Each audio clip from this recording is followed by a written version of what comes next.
Sean Combs, Diddy, just made $20 million without leaving his prison cell while he sits at FCI Fort Dix Federal Prison in New Jersey, serving a 50-month sentence. One of his Miami mansions quietly sold for $55 million.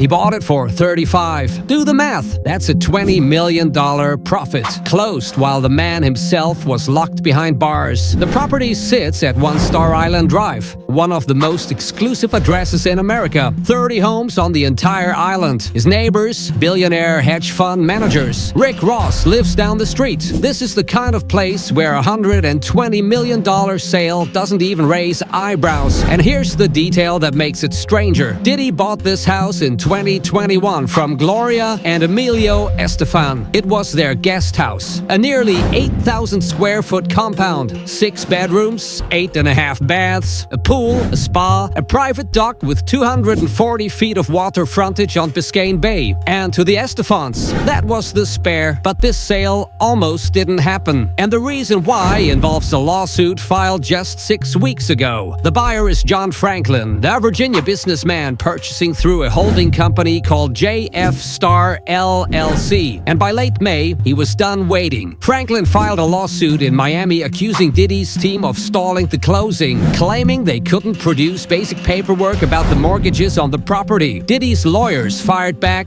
called the whole thing frivolous, and accused Franklin of being the one in default. A $55 million staring contest, with one side negotiating from a federal prison. Then, on July 2nd, the lawsuit quietly disappeared, voluntarily dismissed. 12 days later, on July 14th, 2026, the deal closed. Off-market, no listing, no open house. Franklin financed it with an $18.5 million mortgage through Axos Bank, and the keys changed hands. But here's the part most headlines are getting wrong. This is not the house you're thinking of. The mansion the feds raided in March 2024. Homeland Security investigations agents arriving by boat. The footage that ran on every network. That's 2 Star Island. The house right next door. Diddy still owns that one. The house he just sold. 1 Star Island was never raided at all. So he sold the clean house and kept the one at the center of the case. Because that house, 2 Star Island, has history with this case. Back in 2024, before his bail hearing, Diddy paid off $18 million of mortgage on it. The plan was to offer the mansion free and clear as collateral for a $50 million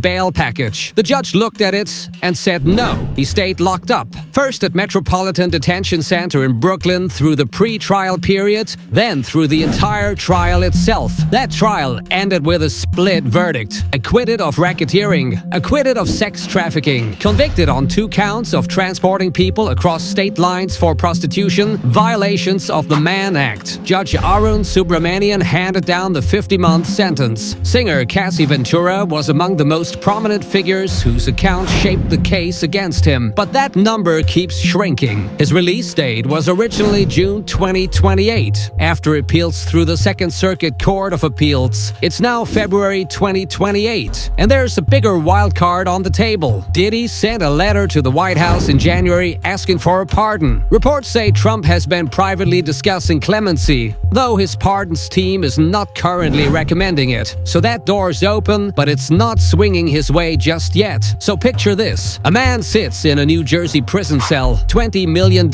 richer than he was last week, still holding a second mansion on the same island, with a possible pardon in play. Down but not out? Or just getting started? Tell me what do you think in the comments. See you in the next one.